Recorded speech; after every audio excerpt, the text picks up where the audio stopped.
चाहिए। तो जो समझाया जाता है और जो समझ है आज की आधुनिक, वो ये समझ है, कुछ ऐसे जनों ने ये निर्धारित भी किया है कि बहुत भोग कर लेने पर फिर समाधि की प्राप्ति होती है। अगर ऐसा होता तो लाखों लोग समाधि को प्राप्त होते, लाखों लोग बिना साधना के। क्यों? बचपन से लेकर के पूरे जीवन तक भोग ही भोग रहे, सब समाधि में पहुंच जाते। प्रायः सबके दिमाग में बात बैठी है कि अगर हम भोग ले तो हम मन को समझा सकते हैं, लेकिन आप बात अनुभव की समझ लीजिए कि आप भोगने के लिए जो ही गए तो मन के गुलाम बन करके गया, वो कभी तुम्हें मुक्त होने का अवसर नहीं देगा। और आज तक किसी ने भी ऐसा नहीं कहा भोग भोगने के बाद कि आज के बाद मैं प्रण करता हूं, मैंने जान लिया कि इसमें सुख नहीं है, आज के बाद कभी भोग नहीं भोगूंगा। कभी किसी ने नहीं कहा। सबको इस दलदल में गिरने के बाद सदगुरु या भगवान ने ही निकाला है, स्वयं आज तक कोई निकल नहीं पाया, कोई नहीं निकल पाया। ये ऐसा दलदल है।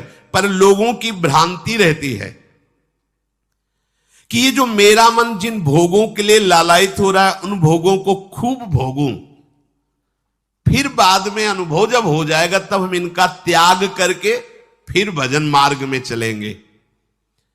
जो भजन मार्ग में चलते हैं उनके मन में भी लगा रहता है कि अगर एक बार भोग लूं तो मन को समझा तो सकता हूं।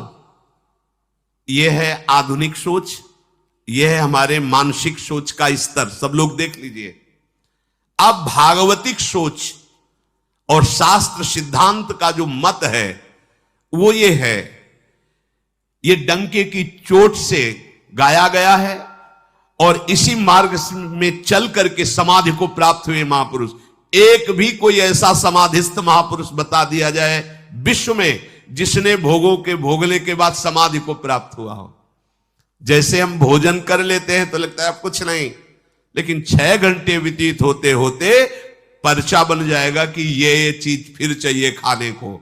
ऐसे ही कोई भोग भोगने के बाद कुछ क्षण के लिए उससे विरति हो जाती है, ठीक है, लेकिन फिर कुछ मिनट होने के बाद फिर नई स्फुरना, नया संकल्प, नई क्रिया, नई भोग वासना सब हृदय में देख लो। इसके लिए किसी और से सलाह लेने की जरूरत नहीं है।